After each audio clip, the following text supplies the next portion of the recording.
Okay, so I want to play with the format of just doing bite-sized episodes. No frills, no music, none of the extra stuff, because I have all these ideas for podcasts all the time, or things that I want to say and share, and I get kind of caught up in the stuff.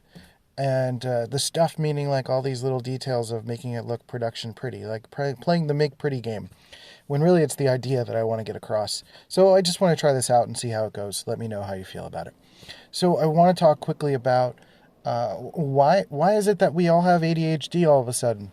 Not all of us, but I think there is a much more rampant expression of it or concern of having it. And in personality type circles or authorities who talk about personality type have attempted to answer this question in terms of personality type material. Intuitive perceivers, for example, which is I am one of them. ENFPs, ENTPs, INTPs, INFPs are much more mentally bouncy already as we are.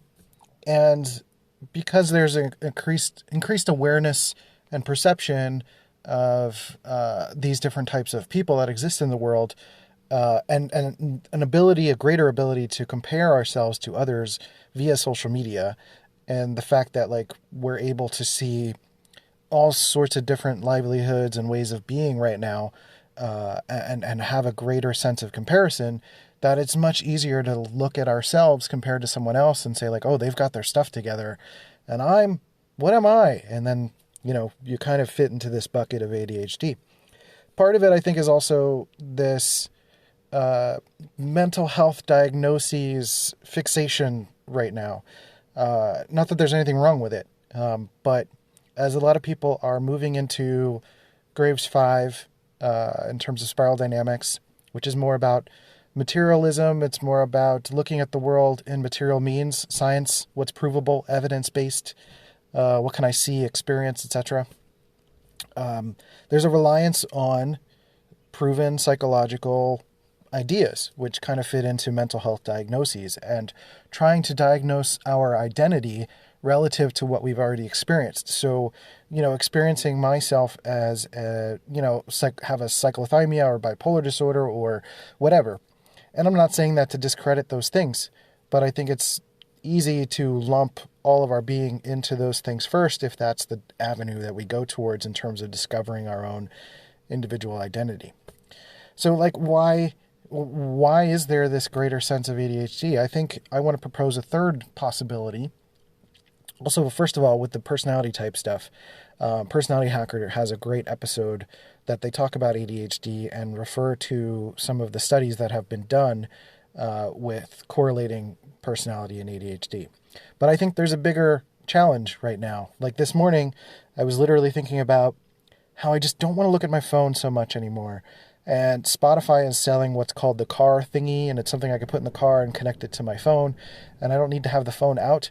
I want to get that dedicated music player and a dedicated GPS, so I don't have to have my phone out. I could put my phone in my bag and I don't have to think about it. Because I think ADHD as a perception is increasing because of the increased usage of our phone. And I think this because Dr. Dario Nardi, I spent time with him at the latest profiler training event with Personality Hacker, and he was doing some brain scan work and some stuff that I'm editing for Personality Hacker right now, where he talks about one of the exercises he does with someone that's plugged into the brain scan technology is having them write emails and respond to emails and do, tasks and stuff on their phone.